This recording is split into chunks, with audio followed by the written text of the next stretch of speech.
Okay, we have on Too Cool to Con another exclusive. He appeared on years ago, but he's back with some new things because it's a new year and we about to run into a new decade. So we have none other than Gino Carnell, G Knock. Matter of fact, you kind of like Puffy. You got a lot of names that you go by under, business purposes and things like that. Explain to the people who aren't caught up, what you got going on and your effect in, popular culture, shall I say. Well, G-Knock, a.k.a. Gino Cardinal. Right now, you know what I'm saying? You call me DaLeo Giovanni Solomon. You know what I'm saying? That's my new moniker. I did Ugly Money 1, Ugly Money 2. Wrote and directed that. Currently working on Ugly Money 3, a.k.a. She Get the Money. Also did the movie Grimy. Also did the movie Danny the Don. It's been a wonderful experience. What first brought me in the game is my movie Ugly Money Part 1. That set the precedent. It became an underground classic. Shout out to all my fans. I'm just very happy about this. Now, I want to say, essentially you're a mogul, you're a rapper, you're a filmmaker, a composer, producer, director, branding, marketing, and you done had your own talk show on top of that. I mean, you wear many hats. Absolutely. We just got to get in where we could fit in. And, I just love the entertainment business. And for some reason, people love seeing me on that screen, and it's just a blessing. Now tell me this. When is the actual date for, the Ugly Money 3? I was going to release it on August 3rd, but it's looking like maybe September 1st or October 1st. It just depends. I want to give the people a quality film. I want to give them another classic. I want to give something to be felt and watched over and over. I had no idea when I first wrote Ugly Money 1 that it was going to receive the love that it's received, especially after all these years. Ugly Money 1 was first released 2005. Ugly Money 2 was released 2009, 2010. I set the preview up for Ugly Money 3 back in 2015. And that shut it down for a second because the laws had changed and they went from calling the game the game to pimping and hoeing, and now they call it sex trafficking and human trafficking. So, it was a delicate situation. I wanted to be careful. I set the precedent and wrote this film. I wanted to give the game a good look, and I put a black eye on it. So I wanted to make sure that I wrote it correctly for the people to love and understand and embrace even more. Right. Now, with that being said, because I remember when you had a trailer for that back out in 2015, but it never dropped. Right. But like you said, with these onslaught of, human trafficking, and now how we find in today's time with the situation going on with what's the billionaire Epstein and right. Kelly and things like that. So right. I mean, the shit is basically ridiculous, though. The beautiful thing is, and I say this humbly, but I'm very crafty. I'm a great writer, and I'm a great director. I work with just actresses. The only one that's really lived their life and been in the game was me prior, before I decided to cross over and just take my craft very serious. If I watch a movie about bank robbers, right, that doesn't give me the right to go rob a bank. But for some reason, if you make a movie about pimping or hoeing, they feel like you just automatically going to become a pimp or hoeing.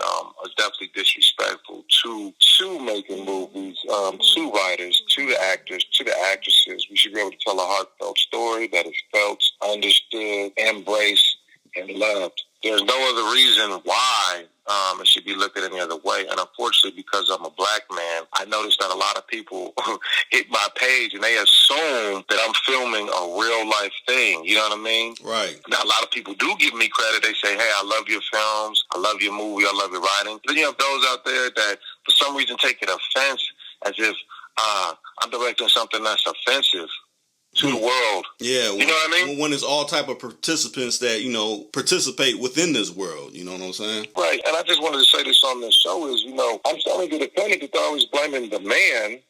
It's starting to get a little too sexist and chauvinistic that they blaming the man for the decisions that a lot of these women are making now.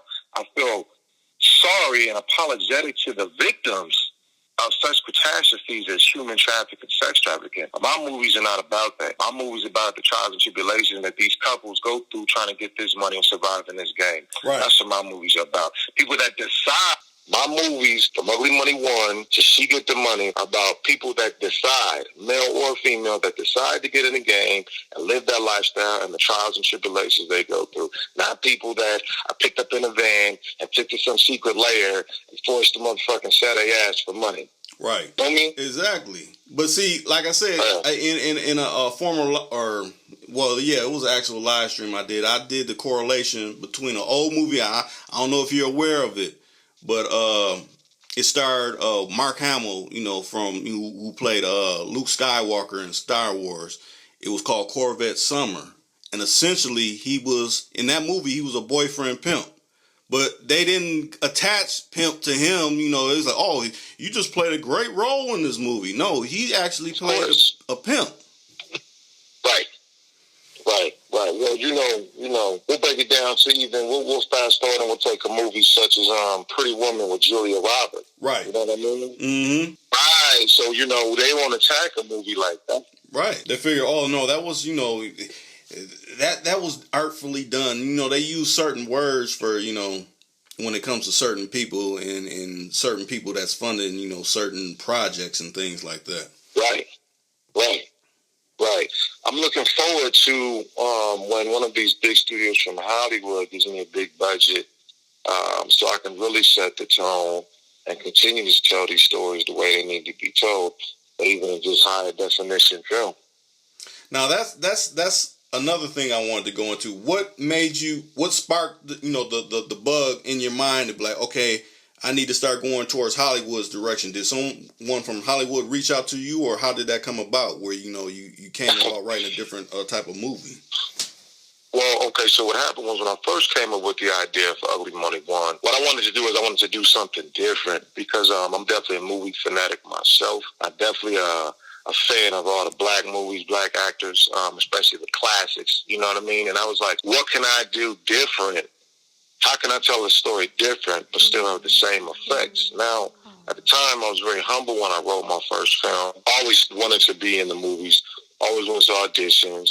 I was like, you know, why don't I make my own movie instead of just showing up to these auditions, being on a set for 45 hours a day, getting paid $13 and, you know, getting a sandwich and some chips, you know what I mean? I'm not even seen in the movie but for 3 seconds. Right. So I decided to come with my own script. All right, bam. So I said, well, what can I do? So because I had lived a certain type of lifestyle myself, I said, you know what? Why don't I tell this story? Now, what a lot of people don't know is I was never even supposed to star in Ugly Money myself. There's a reason why I'm telling the story just like this. Okay. A nigga that I was fucking with, I called him. He had a good look, handsome brother. I was like, listen, I need you to play this role. It's about this chick. She's going to choose up with this nigga, yada, yada, there in the game. He was like, I'm all for it. I went to Lucia Ravelas, who played Carmela, and Amanda Coleman, who played Amber. They loved it. I never thought they would kill the role as much as they did, and they killed it. But the funny thing is, the first day we were supposed to shoot, the dude called me and he says, listen, man, I want to help you with this movie, but my girl said I can't be in the movie. I cannot make this shit up. I cannot. And I said, but it's just a movie. He said, yeah, but she's feeling some type of way. I don't even know if he's still with the chick from this day. All right. So everybody would just sit on the set, so they were like, well, what are we going to do now? And I said, fuck it, I'll play the role. And I never knew it was going to have the ripple effect that it had.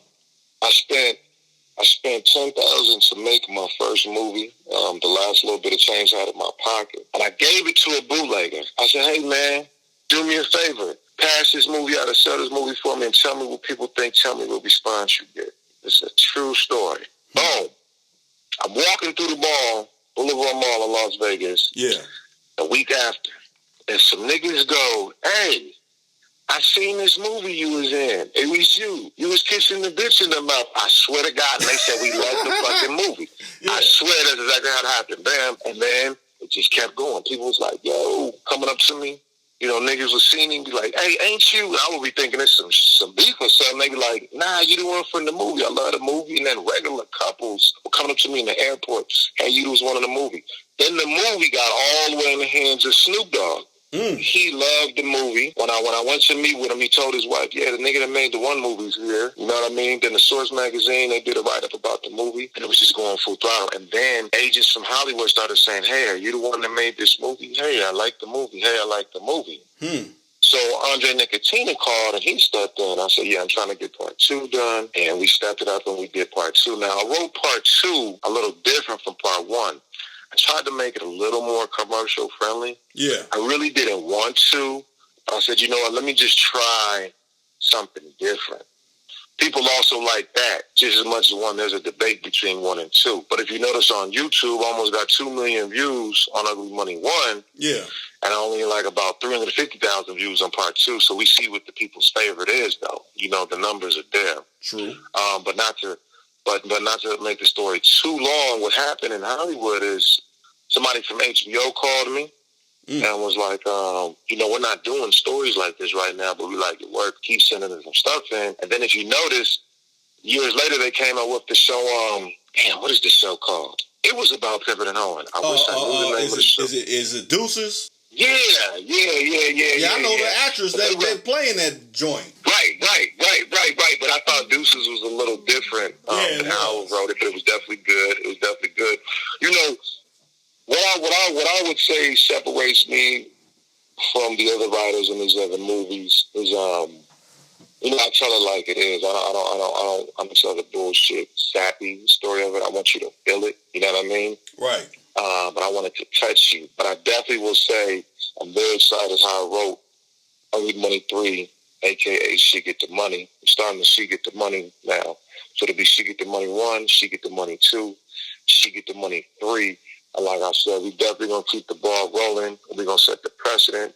And we're going to show the ladies of leisure and the men of leisure a good thing. You know, it's a good thing. I'm tired of these stories that just these bad stories are telling on the news. Right. And they're acting like that this doesn't exist in a good way neither, because it does, you know? Mm-hmm. I'm not the spokesperson for anyone out there to go get money in that way. That's not what I'm a spokesperson of. Right. What I am is I'm a writer and a director telling the story. There's a lot of things that I've seen in the streets, and it's been a blessing, and I've been able to work with actors that make it look real. Right. And feel real. Mm-hmm. Do you know that I've had people come up to me, upset at me, like, "Oh, why'd you kill Carmella off? Well, we really liked her." Seriously. Dang. Seriously. Like, "Oh, did she really die?" I'm like, "Damn, this nigga thinks she really died in real life." This is crazy.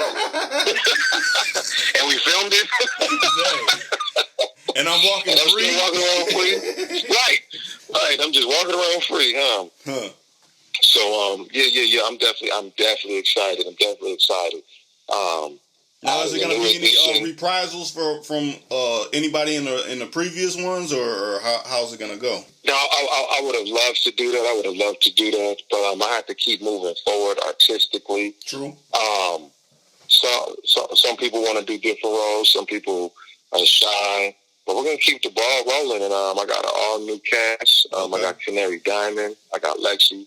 Of course, I got myself in the movie. Right. I got a great script. The preview's been pumping so far. I want people to keep pumping the preview.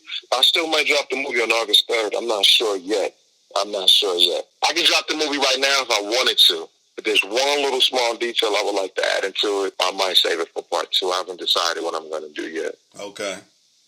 You know, I thought, when you first had dropped that trailer and it didn't come out, I was thinking, well, wouldn't it be tight if he set up something where, you know, how people do contribute to like GoFundMe's, but okay, if you contribute this much money, you know, I can offer you this little piece, like, oh, I text this person and said his name, you know, those little pieces to, you know, get your funding up to, you know, get the movie to come out more. I'm like, that could get his venture off more if, you know, you came up with something like that where all the people that actually enjoy your movies, enjoy, you know, that particular movie, you know, you could offer them something, and also they're contributing to, you know, funding the movie. You know, that you know, I thought of that.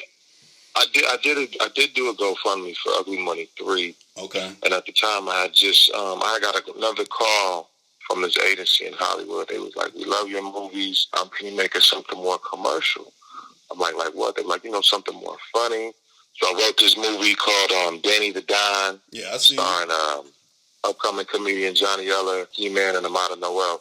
I felt that the movie is very funny. I feel like it's a timeless classic. But my fans are not partake and pick up on that right now. Right. While the advertisement for that movie was going on, my fans were like, when is Ugly Money 3 dropping? No matter what I put out, my fans is real die hard. They're like, when is Ugly Money 3 coming out?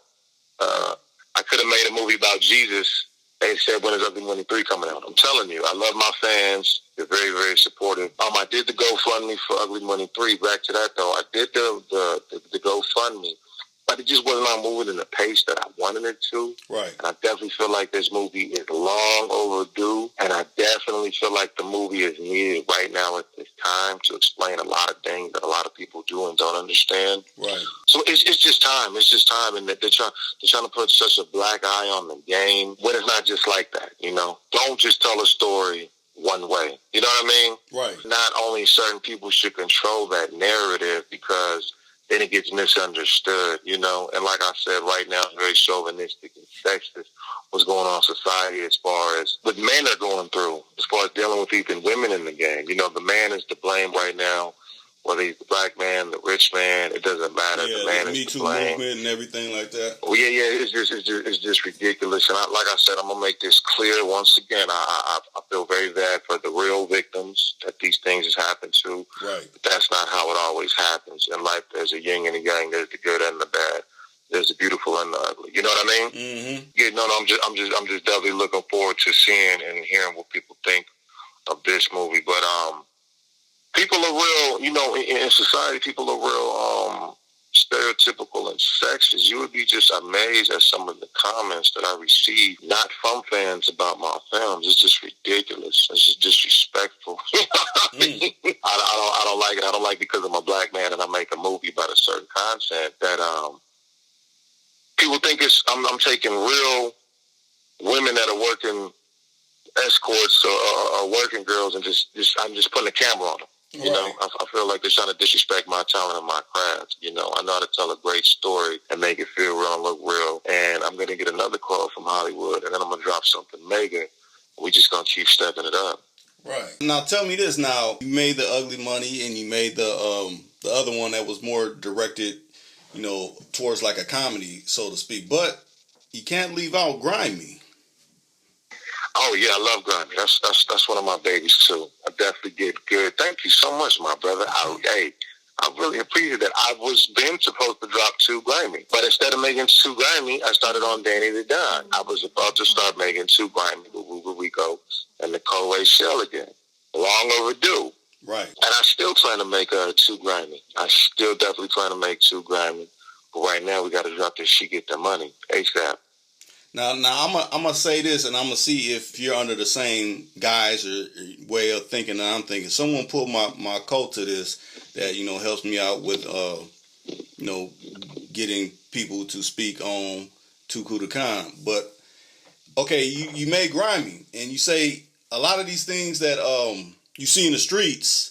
This is what brought you to writing certain things. But to me, this thing that just popped up in the media made me kind of think of Grimy even more. Not so much it somewhat came from Grimy, but someone was making moves in the street kind of like under the lines of Grimy. When I say that Blueface, the rapper Blueface, you know, he had the two girlfriends, and, you know, they pilped him for, you know, $500,000 in or not $500,000, $500,000 in jury.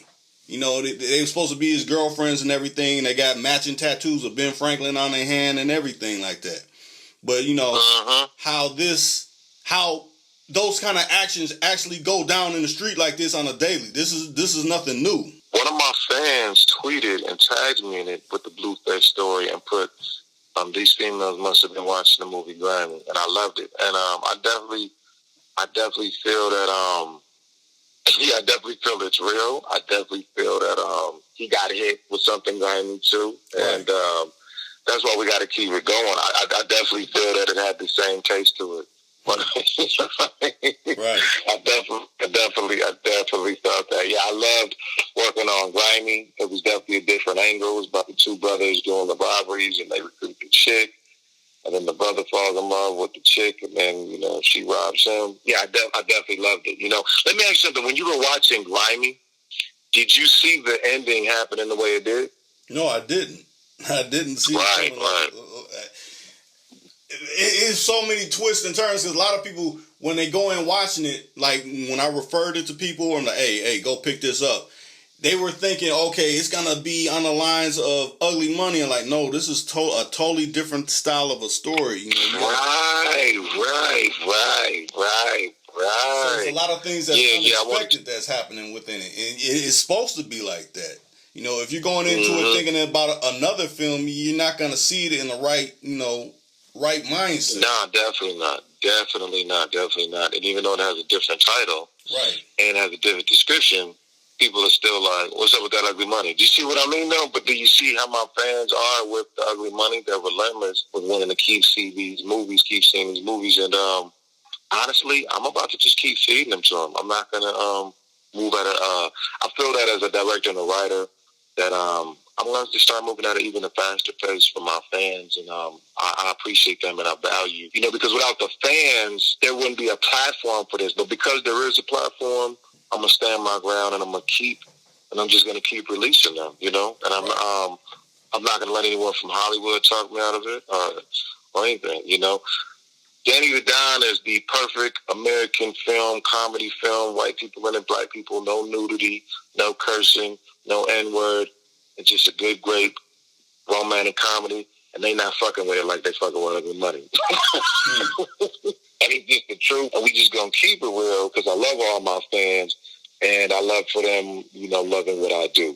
Sooner or later, Danny the Don will pick up, but for right now, they want that shit, get the money, and guess what? They're gonna get it. Right. I wrote it.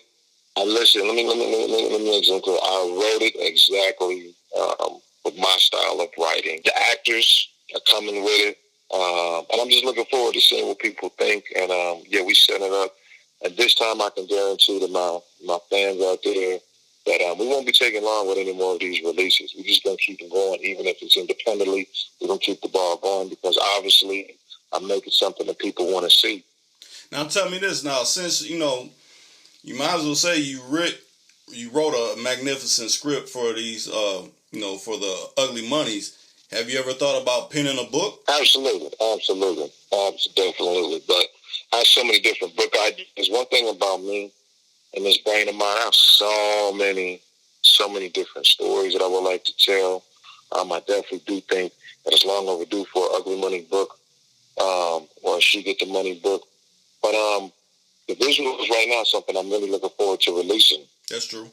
You know what I mean? But yeah, it's definitely a great idea, and it's definitely an idea I thought about, and I'm definitely going to capitalize off of it, whether it be just a book or even an audio book as well. Okay, now when it comes to people see these movies, and you paint a picture that is believable because you've seen it from a perspective in the streets in some way, and you put it into your own type of a concept. A lot of the way it's filmed, a lot of times people get in the mindset of, okay, this feels more like a documentary instead of a feature film. You know what I'm saying? So that's why they get it the feeling of it being so real. But what do you see as, like you said, you had to take a pause and then come back to deal with, since the laws are changing? What do you think people are pulling out of these movies not so much your movies, but say movies from the past that they're going wrong with, and getting them caught up in the web of these new onslaught of laws and things that are steadily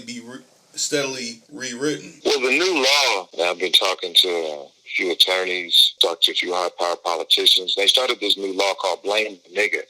And what it is just a worldwide law that anything that goes wrong, they just blame the nigga. And they're getting away with it. Right. I'm sorry.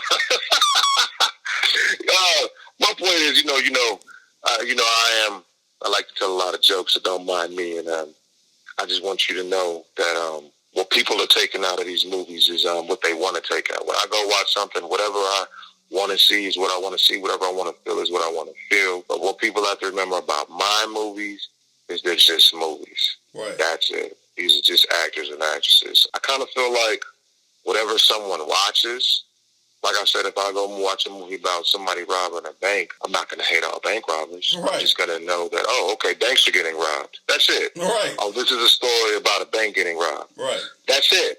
Not every person that I see walking a bank, I'm like, oh shit, this is it. I'm not going to stop going to a bank because I just watched a movie about banks getting robbed. I'm not going to have a distaste for people that pull up in a van in front of a bank and go, oh shit, they're probably about to rob a bank right now. You know, so we just have to remember that there's certain type of racism, certain type of stereotypes that people just want to have that they don't have to have, or they feel that they have to accept something and they don't.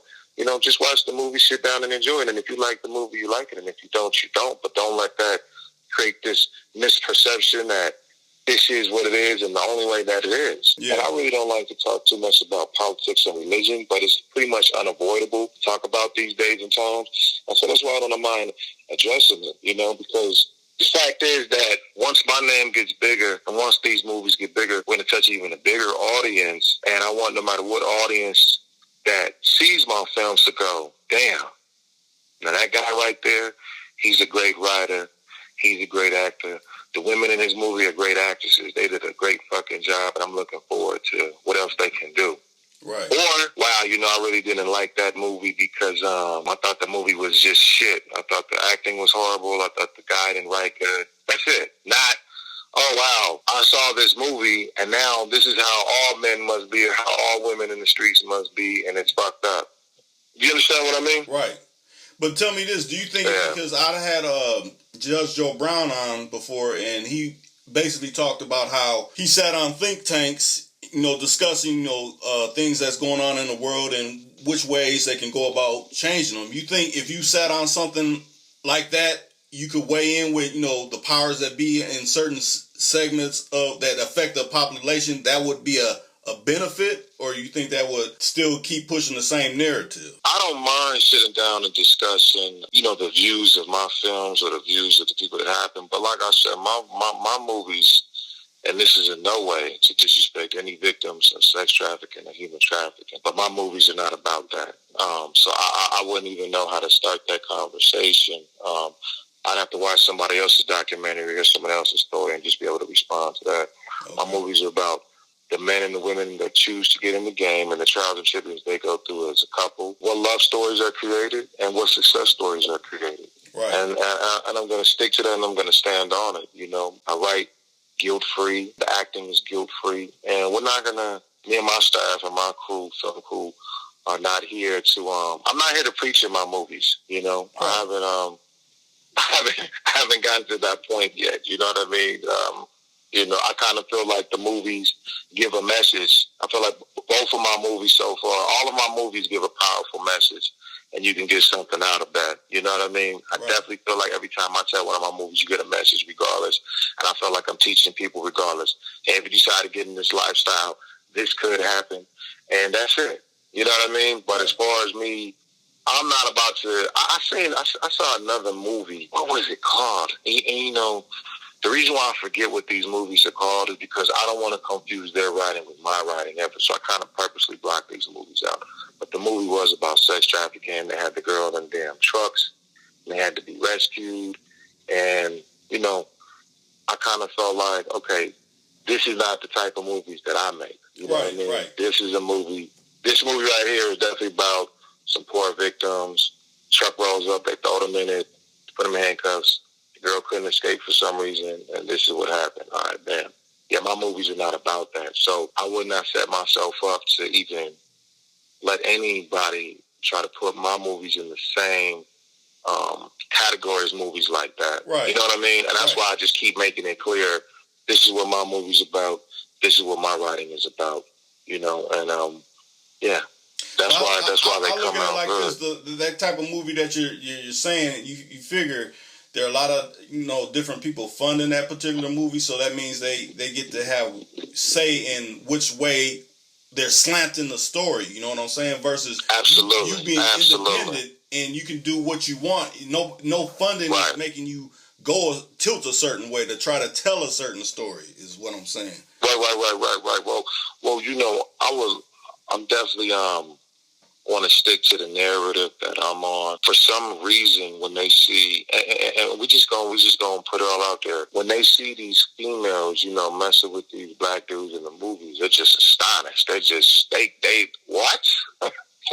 They act like it's just not realistic. She wanted to be with him. Right. It was a shocker, you know. But the funny thing is I've had some conservative, high-powered political figures tell me, hey, I saw your movie and I liked it. But I had one particular woman. She was a woman. She said, I really liked Ugly Money 1. I watched it with all my friends and we were shocked of how talented you are. I didn't know why she was shocked I was talented, but we never even started that. But then she says, I didn't like the ending. I said, why didn't you like the ending? She says, and this is not to spoil the ending for any of the people that haven't seen the movie, but she said when she went back to the guy, I thought that, you know, she was just going to move forward. And I said, yeah, that was the point of the movie. You know, I can't wait till people see how I wrote Did She Get the Money, though. I'm so excited. You have no idea. You know, when it's about that time, we release it. This is the perfect time to release this movie. Perfect time. Like you said, basically, still, especially within this climate that we find ourselves in now, you know, like every social media post, every news outlet that's talking about something similar to this type of thing, you know, they're demonizing it, right. You know, and they're absolutely. I mean to cut you off before, and let's not even forget now with the whole R.Kelly thing too. Right. They try to mix that shit in now too. You know what I mean? Right. Totally different fucking story. Has nothing to do with the game, but yet they try to figure out a way to just link it all together. Right. But it's not even the same shit. Mm-hmm.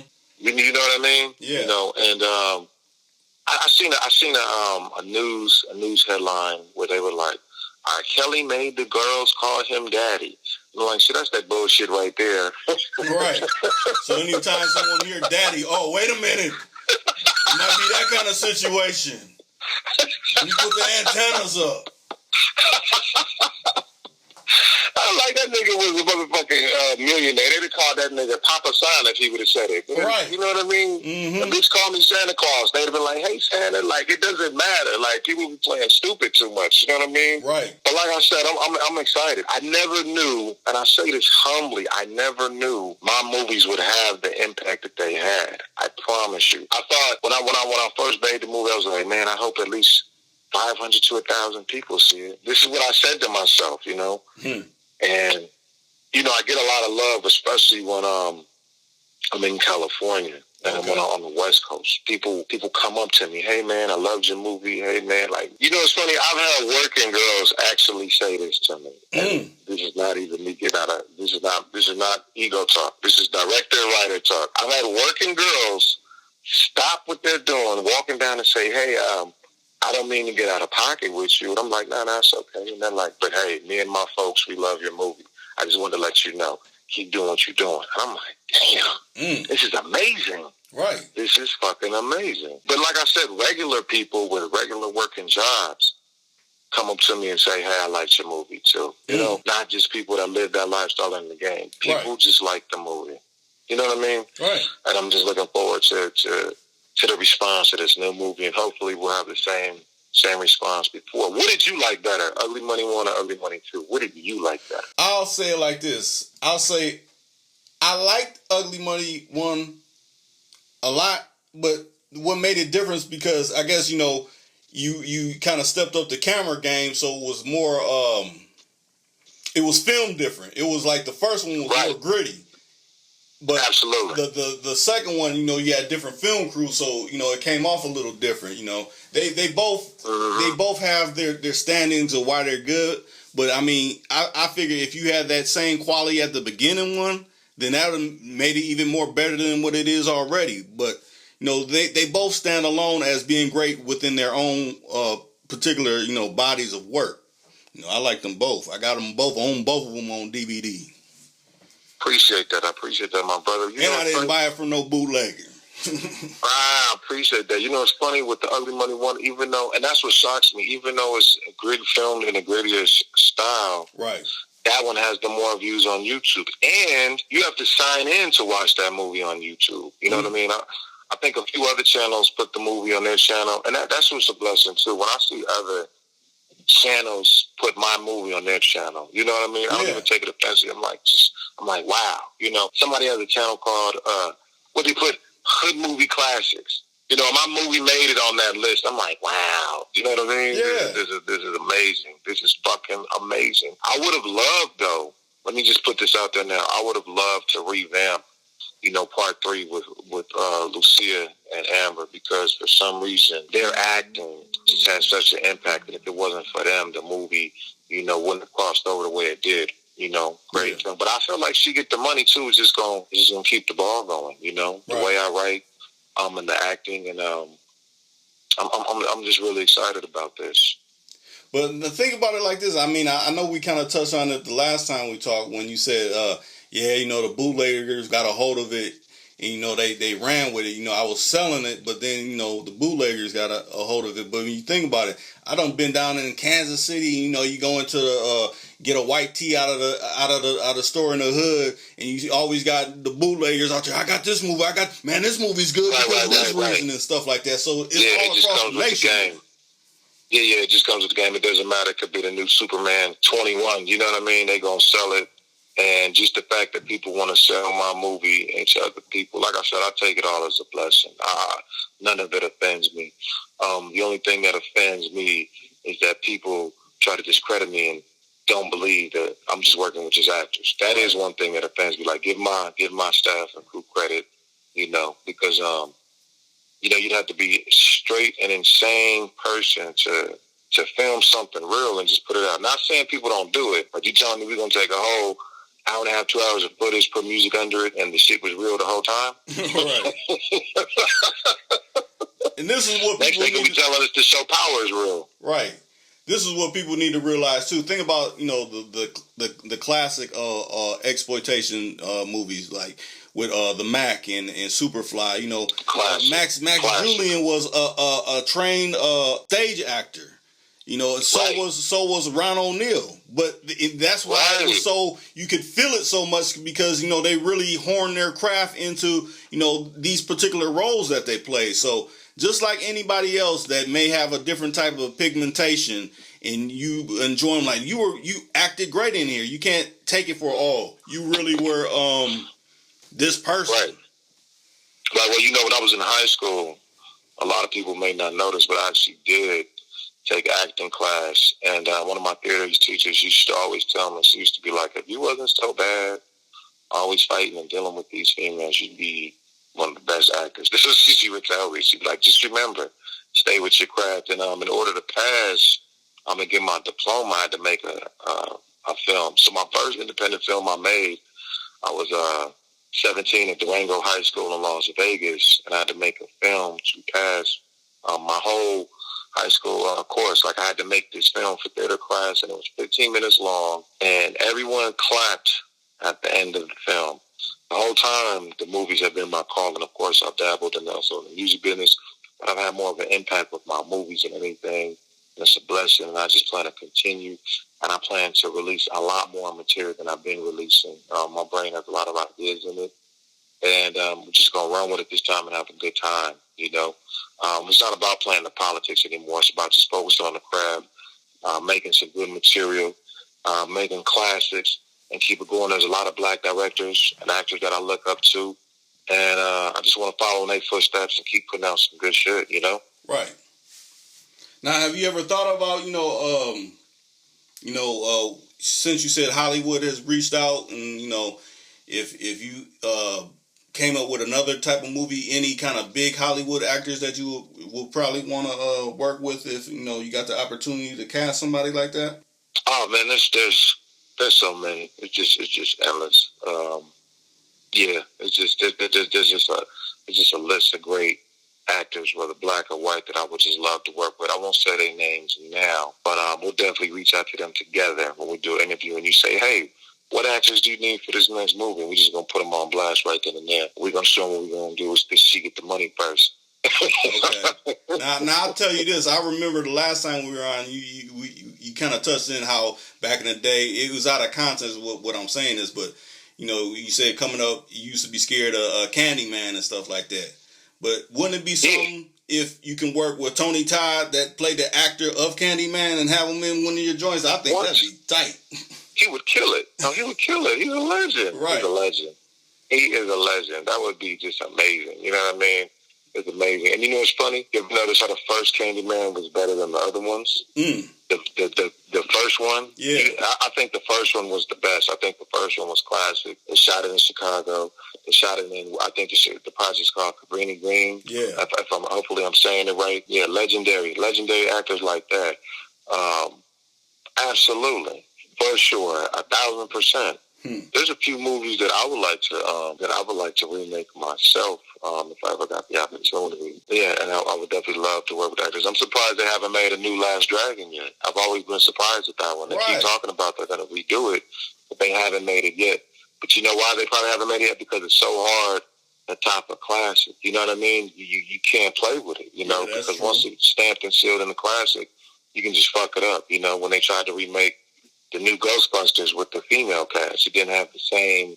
It just didn't have that same you know. Right. So, but I ever get my hands on something like that, I'm gonna do right with it. Right. Definitely. Yeah, add to it and basically not try to because that's what I like about the Ugly Monies. Each Ugly Money is different. You may think it's the same, but it's like it's a different twist on it every time.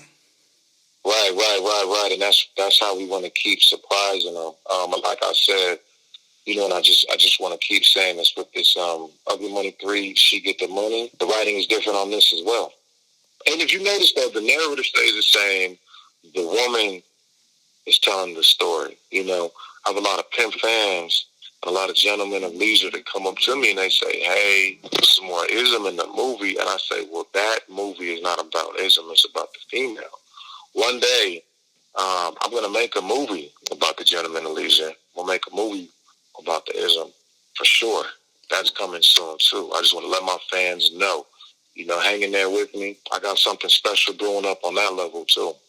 But I think why a lot of brothers, you know, correlate that, you know, with that, because think about it like this: there's a lot of brothers that's living a life that done, you know, had a lot of different females in their life at different stages, and how having this one didn't go exactly like having this other one. So it's like over time, it's just showing the different stages of, you know, how you're having these interactions with these women that are entering your world. I cannot wait for y'all to see She Get the Money. I just can't wait. And I love the cast that I work with this time.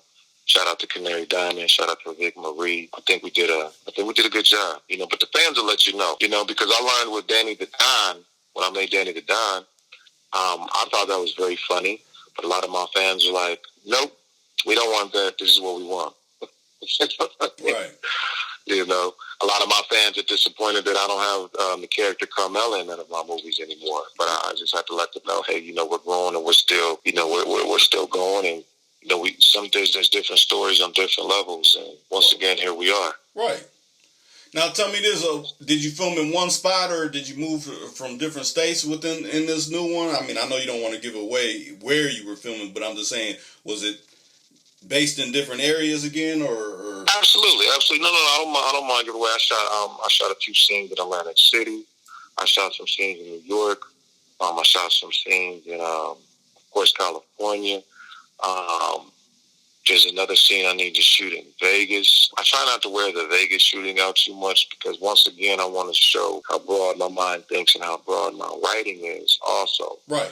And I always want the film to just feel bigger and just feel great. And so, yeah, I definitely did film in a few different areas. And I'm thinking about doing a series, too, for my fans, just to keep the ball rolling. Doing a YouTube series for my fans to keep the ball rolling. Because I'm excited, you know, and I love doing this, and I love working, and I love filming. And, you know, people feel like I'm good at it, and so do I. You know what I mean? Yeah. Yeah, I mean, like you said, you got people from all walks of life coming up to you saying how they appreciate, you know, what you contributed to, you know, the filmmaking world. You know, that's a positive plus right there. Yeah, I've had a lot of actresses reach out to me like, "Hey, I would love to be in your movie, but my man said I can't be in your movie." And I'll say, "Well, why can't you be in the movie? And she'll be like, well, he feels that you're close in the movie with all the females. I said, well, it's just a movie, you know. Hopefully one day I win an award, you know, for my acting. You know what I mean? Mm-hmm. Or just acting. And yeah, I'm excited. I don't want to keep, you know, it's funny, every time I release another preview, I apologize I cut you up, but I'm just trying to get it all out so I don't miss a beat. Right. Every time I release a preview, people are like, stop releasing the previews and just drop the damn movie. But they got to understand. Listen, I get banged on. Like, I had a brother tell me last week, bro, you got people out here waiting for the movie. Stop teasing us with these teasers. Just drop the damn movie. I love it, and I appreciate it. Now tell me this when it drops. It really makes me happy. Which way are they going to be able to get it? I know you're going to have various ways, so what ways are they going to be able to get it once it eventually does drop? I'm going to release it on my independent platform, watchthismovienow.com, which is my digital platform to order the movie at. I may release a teaser of either a quarter of the movie on YouTube to watch it there. Probably Amazon Prime will probably be on that. I have various outlets, but I'm going to make it so easy for the fans to get to and watch and just enjoy it. You know what I mean? Yeah. Because that's what it's about, you know, making sure that the fans see it, making sure that the fans get it. There was a slow up on the content I was releasing because there were certain channels that I was told that I should go through, but those channels were moving too slow. Okay. You know what I mean? Yeah. I had to learn the hard way that just because someone is a millionaire or high powered, you can't wait for them to put your content out. Like, if they're going to put it out, they're going to put it out, but if not, you can still got to release the shit. You know what I mean? Right. And with me being an independent company, independent filmmaker, it doesn't matter. I have to keep releasing content, you know? And I just have to move on a timetable that I want to move on. And I'm looking forward to a big parent company coming and just writing that big check saying, here, this is for, she get the money 1, she get the money 2, she get the money 3, she get the money 4, she get the money 5, and whatever the fuck else I want to put out, you know? Right. Yeah. So it's going to be simple. Well, I'm going to make it simple for all y'all to watch. And, yeah, we're going to turn up, and we're going to celebrate. And I haven't decided where I'm going to do the movie release at just yet. My fans are so impatient, though, that I might, like I said, I might just release it as soon as early August. So what? Were you gonna have something like a premiere or yeah, I was definitely thinking about that. But because I want to hit the masses in a fast way, with such mass appeal, I might even just skip past that and just release the movie. Okay. Quick on my digital platform so people can enjoy it. So essentially, you say so on your own site. Are they just going to be like digital downloads, or are people going to be able to get a hard copy too if they want it? The digital downloads, and I'm going to have hard copies available probably after that.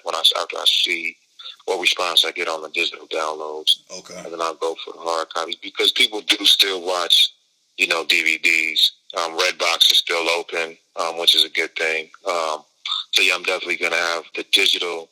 You know, I'll do a director's cut for the DVD copies as well. Yeah, I have both. I'll make sure to have both, and I'll make sure to have it simple for everybody to watch and view however they want to. Now, is the soundtrack going to be like how it was with Ugly Money 2, where you get the movie and that, or are you going to do any different from that? I mean, what? I just have the 2 singles for the movie. Those are the only thing that I'm releasing as far as right now. I just want people to focus on just the movie. But okay. She Get the Money it will be the available single, and His Baby Mama Loves Me is also a single on the movie. So those will be the 2 prime singles for the movie. And then I have just you know, a lot of music in the movie. But the main 2 songs is She Get the Money. That'll be the single for the movie, obviously. And the song His Baby Mama Loves Me is also a part of the movie. So now what streaming platforms will that be available on? Will it be Tidal? Tidal, Apple, Spotify, Amazon Music. It'll be on all digital platforms. Okay. Yeah, and I'm really excited. You know what amazes me is the response. Certain content I put out that does not really, the fans really don't pick up on, and then certain content that I do put out, and I can just tell the effect you know, I'm a very humble person, but I learned the hard way that I got to start minimizing the effects that my music and movies have on people, because I just had somebody at a bar last week really be offended about his Baby Mama Loves Me song, and the song wasn't even about him or his baby mama. The song pissed him off. Yeah. And I said, "Oh, okay, this is a good thing. This is the effect that this is the power that I have. So we're gonna use that power wisely and in positive life, life from, and just keep releasing material. You know what I mean? Right. Yeah, definitely. I'm looking forward. I'll make sure that you have a DVD copy yourself, though, so you can watch the movie. Okay. And we can take it from there. You know what I mean? And I appreciate you helping me build an audience. And I'm gonna say this on your show. Shouting you out. Okay. Hey, I appreciate Absolutely. that. To me, when you see a brother doing something that, is affecting countless lives for, and what they're dealing with. Because, think about it, a lot of people don't, go to therapy. A lot of people don't talk to certain people about certain things. But when you put out a movie that could kind of touch a lot of people's lives that they may be living or going through, and ease their mind, even if it's the, laugh or something, that's something that needs to be appreciated and needs to be shared with the mass public on, hey, you need to go and support this brother and what he's trying to do. And, as a black filmmaker, as a filmmaker, period, we don't want to count anybody out, but I'm just saying, it should be more appreciation instead of, we always going to have criticism wherever we're going, especially when you're trying to do something that's, not like a lot of the masses are doing. Did you see that movie Lee Daniels put out called Pimp? Did you see that? Yeah, I seen that. What was your idea about that movie?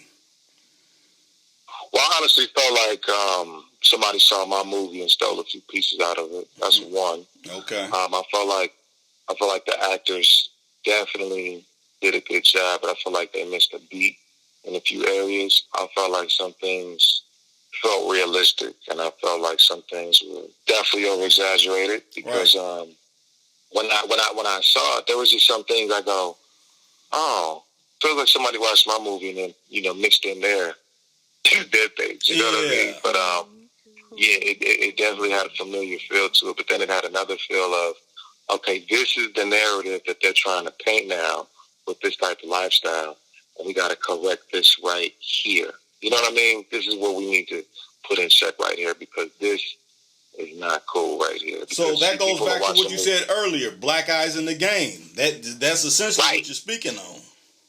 Right. Because I never, when me growing up in Vegas, and shout out to Lee Daniels, definitely, a boss, definitely a legend, definitely puts out some stuff. Call me the next time he needs to do a movie like that, particularly.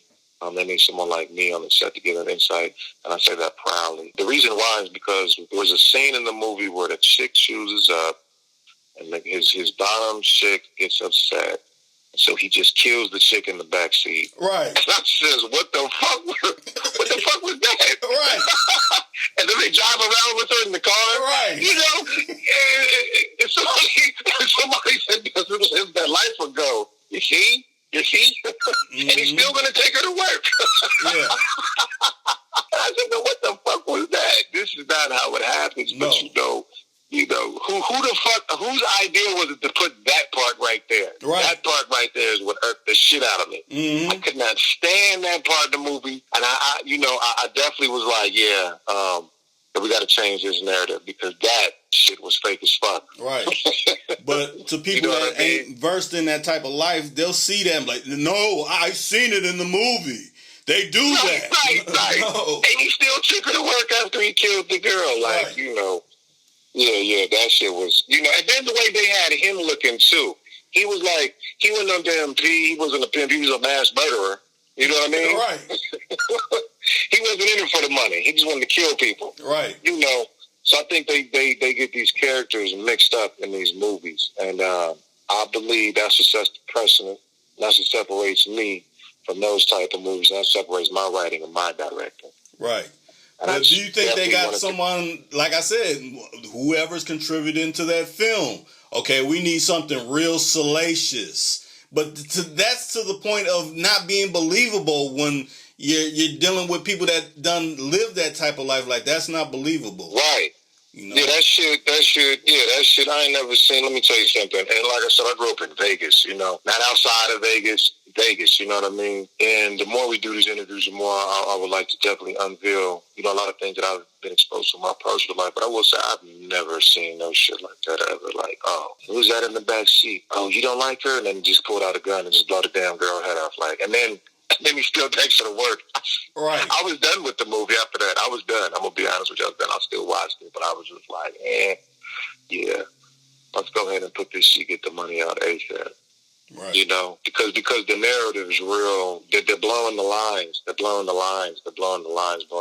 And I don't want my movies used as a crutch in a bad way. Right. Especially since you said you seen a part that it seemed like they pull some segments out and try to rework them in their situation that they had going on. And you're like, no, I'm gonna show you from my trilogies that's totally, you know, I'm not pushing the narrative that they're pushing over there. This is a whole different thing. Nah. The secret mass murderer pimp is not what any of my movies are about. Right. So, you know, even in part one, when Carmela robbed the guy, and the reason why he did what he did, it just has to make sense. It has to have a real feel to it. You know, you just got to tell the story right. If you're going to tell a story, tell it right, and tell it to where it's believable. Don't tell it to where the shit don't make no damn sense, and you're just trying to make all the niggas in the world look bad. Right.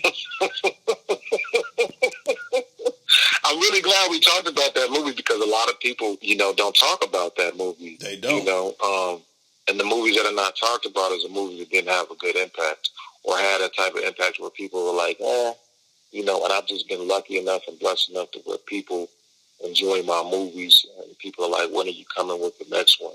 And like I said, you know, the day is going to come when either Stars or HBO or Showtime or somebody's going to call me, even if it's Netflix, shout out to Netflix. Right. And they're going to say, all right, let's do it. Let's rock and roll.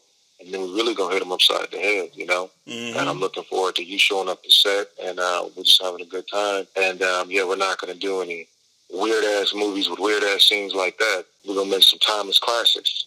Right. Even the big wigs like what? Tyler Perry?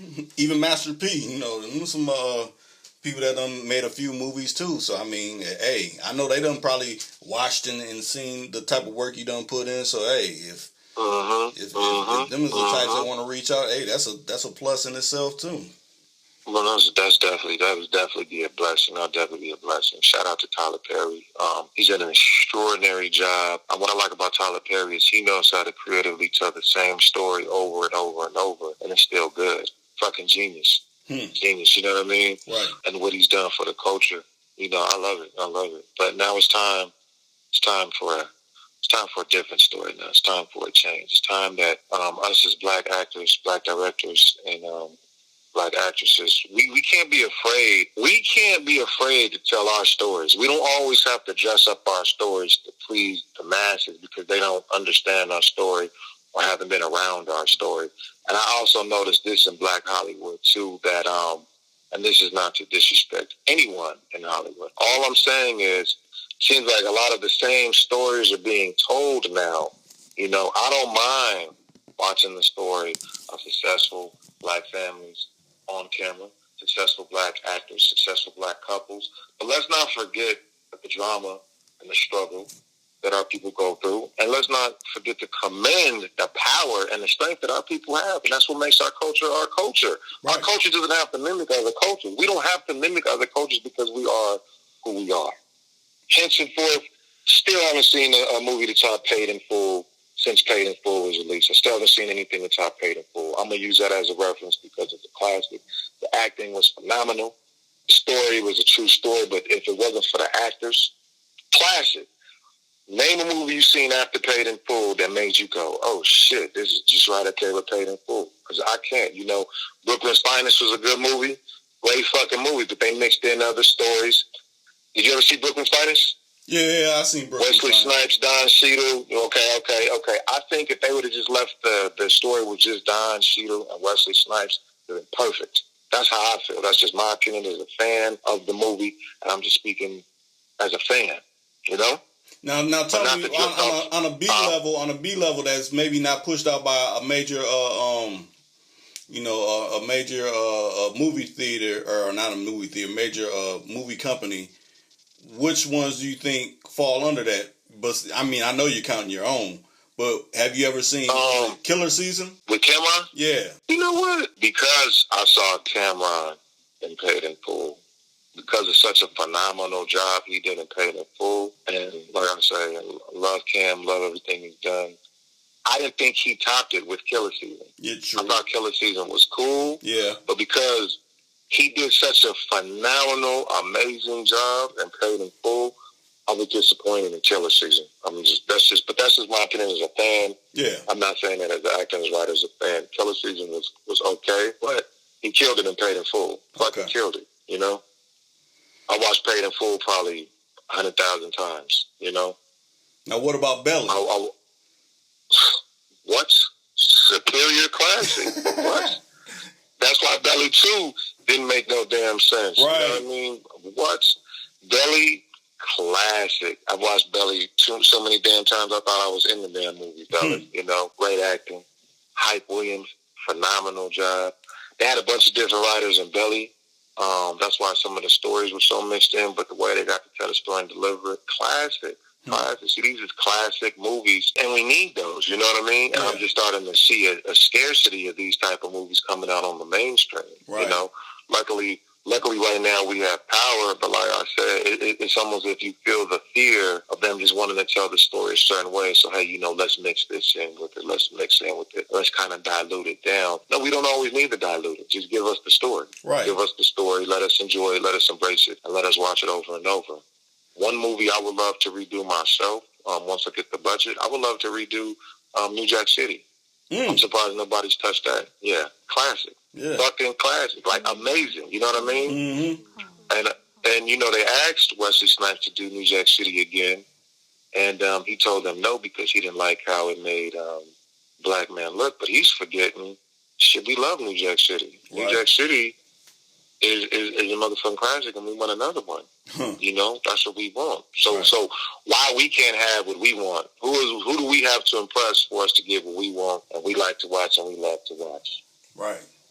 Now, I'm gonna name another one that a lot of people probably didn't know that they had hands in is a Spike Lee movie, and I want to say it was just on either Showtime or HBO. Sucker Free City. Sucker Free City. I see Sucker Free City. They filmed that in San Francisco, right? Yep, they did.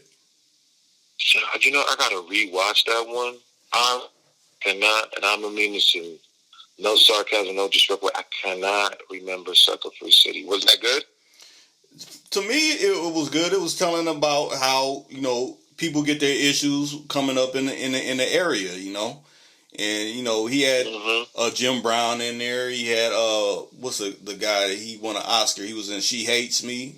He was in there. Matter of fact, the guy from Power, he was in there. You know, it was a lot of people at the time, they were, you know, not really known, but now they're, you know, they done blew up big, you know, from that little you know, movie.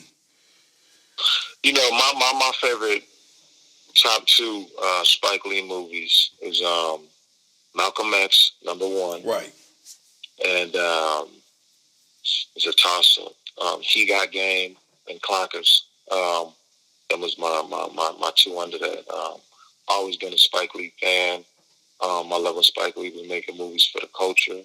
He's the super, triple, quadruple OG. Very talented. Yeah, I love all of Spike Lee's old work. But the way he did Malcolm X is just phenomenal. Movies like that inspire me to make my type of movies because movies like that, they feel real. You forget you watching the movie and you get so entrapped in it. And, yeah. You ever seen that movie, Malcolm X? Yeah, I've seen it. I think everybody that got I know. I'm being... If you haven't, like, man, you ain't real. You ain't real. Motherfucking classic. Oh, my God. When Denzel walked out that bathroom, the way he just... oh man, just the feel of that whole movie from beginning to end, you know. Yeah, and that's what I mean. Movies like that have inspired me. You know, that's what people don't know. Timeless classics are the movies like this, and you know, I'm gonna just have to revamp and just tell the movies of our culture and not be afraid to do it. I just want people to enjoy, love them, and accept them. You know, because I see a lot of there's so many talented independent black filmmakers and black actors just like myself, and you know, they just need to be put on a high platform. But until that day, I'm gonna do it for us. Right. Now, you think about this type of movie. You think this would be hard to pull off, like something like how that first it was essentially as a documentary, but the one man show with Mike Tyson when he first came out with that, and he's talking about his life, you know, up on stage and you know running through flashbacks of you know certain things that unhappened. You think something like that would be hard to pull off? Like, say if you did that yourself, talking about okay, my interactions in the street or whatever, and me coming to this you know stage and you know basically performing in front of like a you know audience talking about this. You think that would be hard to pull off? But then again, that's Mike Tyson, so it would be a little bit different, but like a one-man show type of a thing. Yeah, either way, I definitely think it would be definitely good to pull off as long as the right person is doing it. Like you said, it's motherfucking Mike Tyson. You can't lose telling a Mike Tyson story. Right. I would love to get the budget and the script to do the Mike Tyson story. Phenomenal fucking story, and it has to be done right. Right. It has to be done right. Because there's a lot of times that you can have the budget, you can have the actors, but if the directing and writing ain't right, the movie's just not going to have that feel to it that it's supposed to have. You know what I mean? Mm-hmm. Hence and forth, the Tupac movie. You know, I was disappointed with that movie. You know, I liked it, but I didn't like it. You know what I mean? Mm-hmm. I felt like those held back because when you see a movie like Ray, or when you see a movie like What's Love Got to Do with It, and then you take the movie like, you know, James Brown, when they did try to do the James Brown movie or they did the Tupac movie. Yeah. You can see you can't take these stories and you can't try to commercialize them or try to like change the story to fit whatever because of whatever. No, you got to tell the story exactly how it is, what it is, and let the people embrace it, love it, and enjoy it. You know what I mean? Right. And when you see a movie like Ray, you're like, oh shit.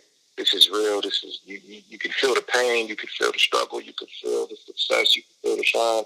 You can feel the obstacles. You know what I mean? Right. So yeah. So when they did the movie Ali, I felt the movie was good, but I felt like it could have been better. But it was good. So whoever gets a hold of the Mike Tyson movie, hopefully that will be me. They're gonna do a great job if they want to. Right.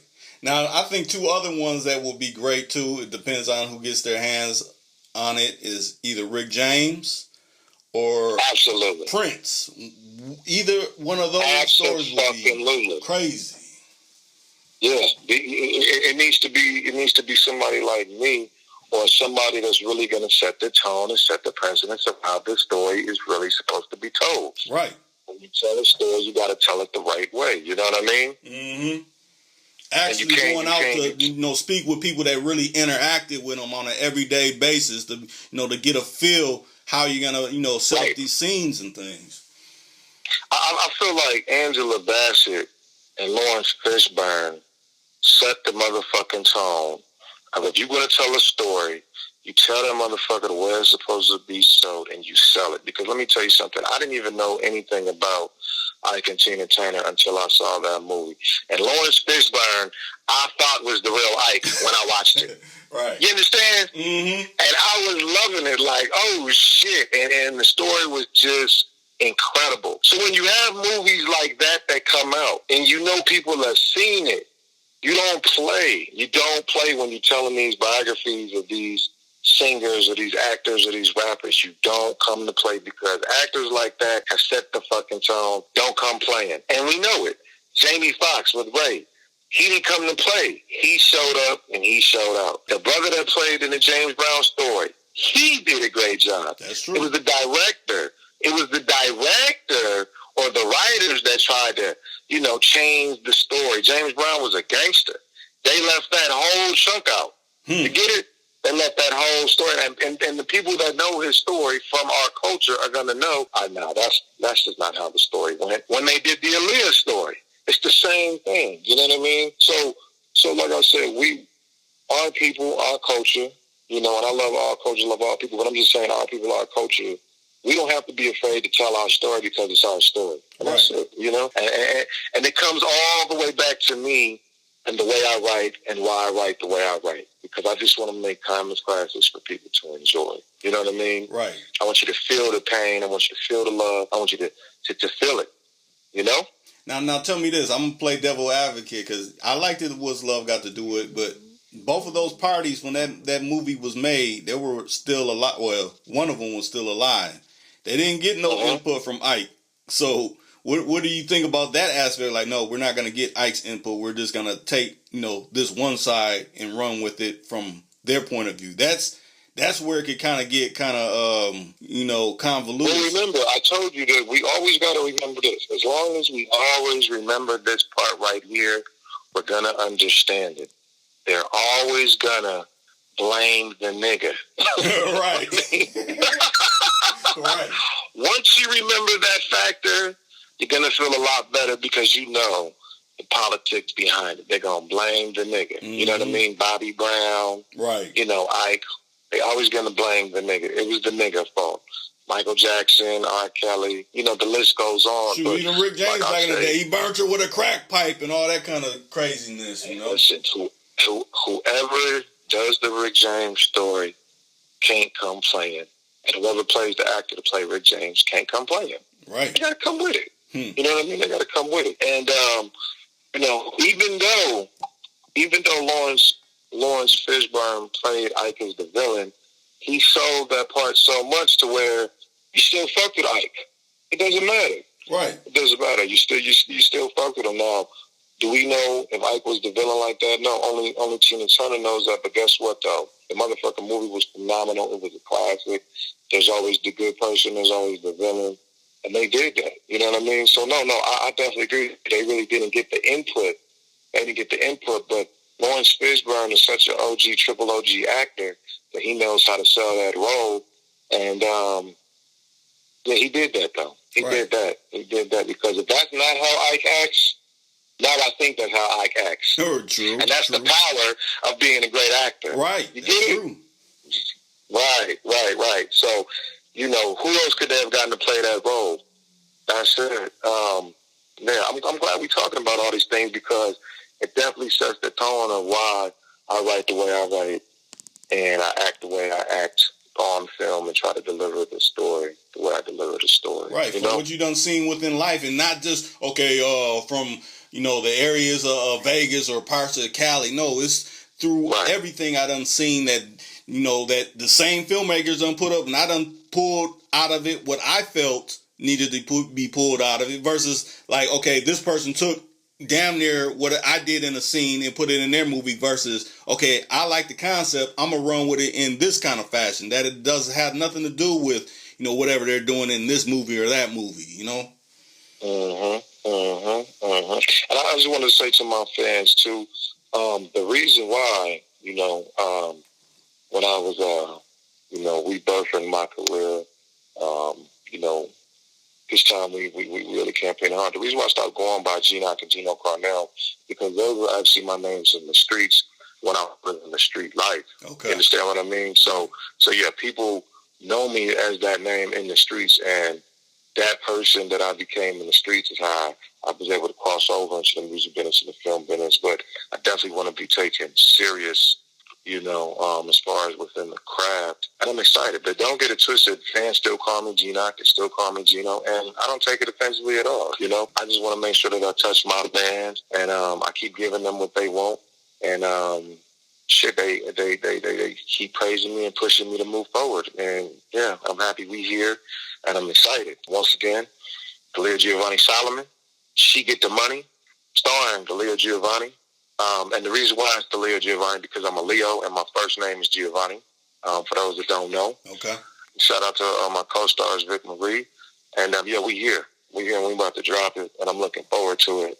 And let's see what the naysayers got to say about this. And I would love to see what my fans have to say about this. Now, one more thing I want to add, because I think this will make it a different twist when they look at it. Now, that one trailer that you put up from 2015, was it all filmed from there, or was it filmed all the way up to this time now?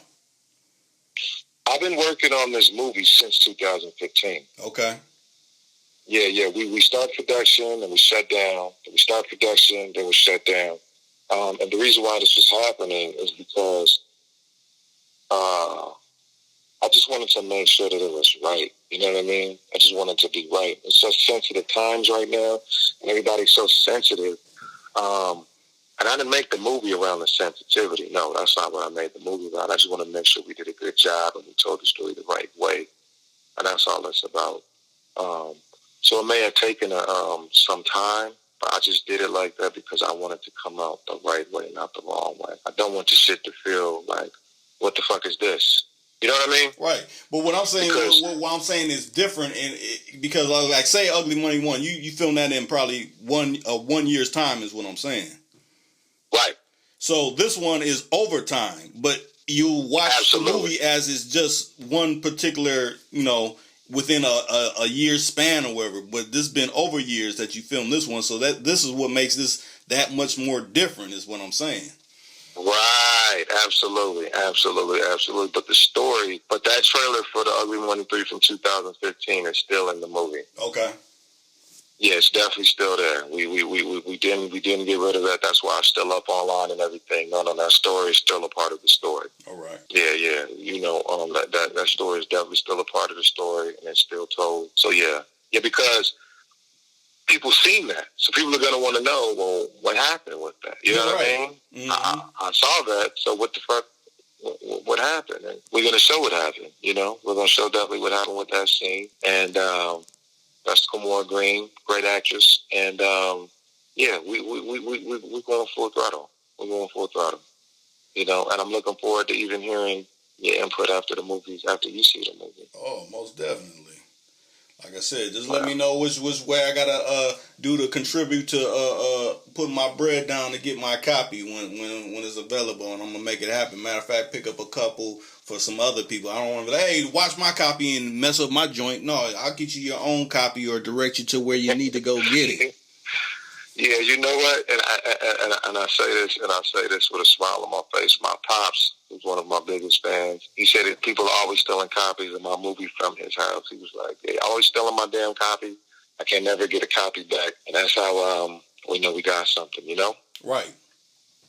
Yeah. So I'll definitely make sure you have a copy. This interview was definitely needed to be heard, and I appreciate you. But I just want to shout out to my fans. I appreciate y'all hanging in there with me so we can get this project done.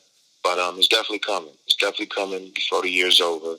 We're going to drop that motherfucker ASAP. The only reason why I haven't dropped it yet is because I'm a particular artist and a particular director, and I just want to make sure it has the right feel to it. Right. Now, definitely blast out all your social media locations where they can find you at. See me on Instagram. That's DaLeo, DaLeo _Giovanni, GIOVANNI _Solomon, SOLOMON. DaLeo Giovanni Solomon. And it's the same way on Facebook, the same way on Twitter, and the same way on YouTube. Go to my YouTube page for those who haven't seen my movies. Check them out. I put all my movies up on YouTube. Ugly Money's damn there at 2 million views. And my other movies, Ugly Money 2, Grimy, and Danny Vidana, are also on my YouTube pages as well. And I just want y'all to enjoy them. We're just going to keep them coming. Right. Keep posted on all your particular links to, find out when it actually drops so you can actually, matter of fact, what is your for your Amazon? What would they have to put in to get that? She get the money. Okay. But we haven't released it on that yet. Right. Right now, I was about to drop another trailer, and I said, you know what? I'm not gonna drop another trailer yet until the movie is finished. We got 90% of the movie finished. We just got a few more scenes to shoot, and we're there. Okay. I could drop the movie right now if I wanted to, and I don't say that with ego or conceit. I say like right now I could drop the movie.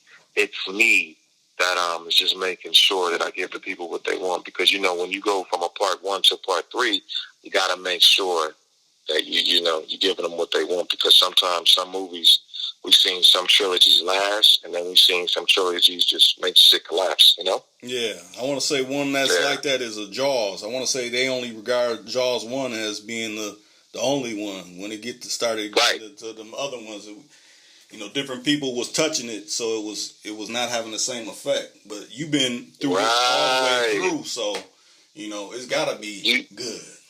What I like about you is you're a real movie buff like myself. You're a real movie fanatic like I am. So yeah, I like that.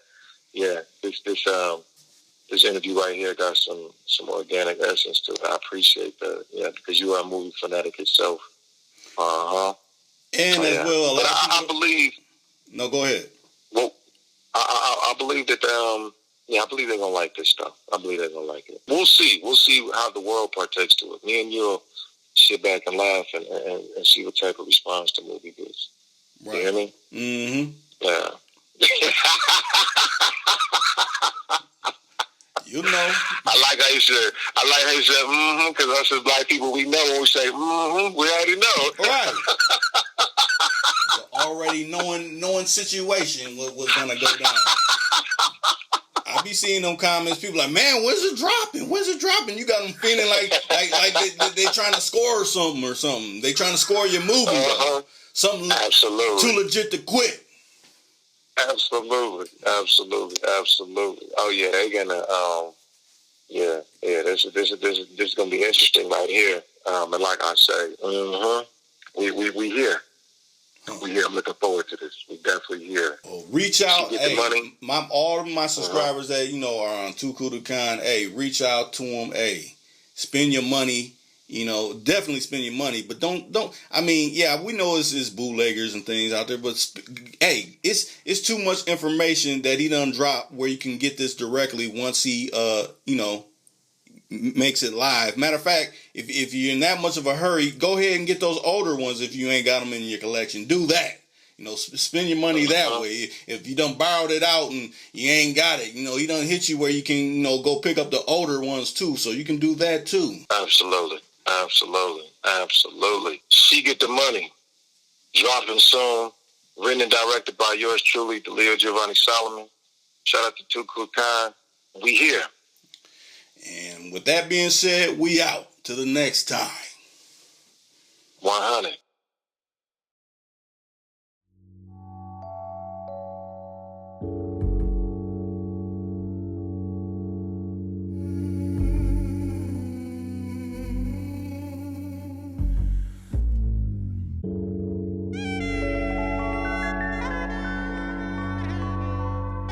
Too cool to count. 24/7.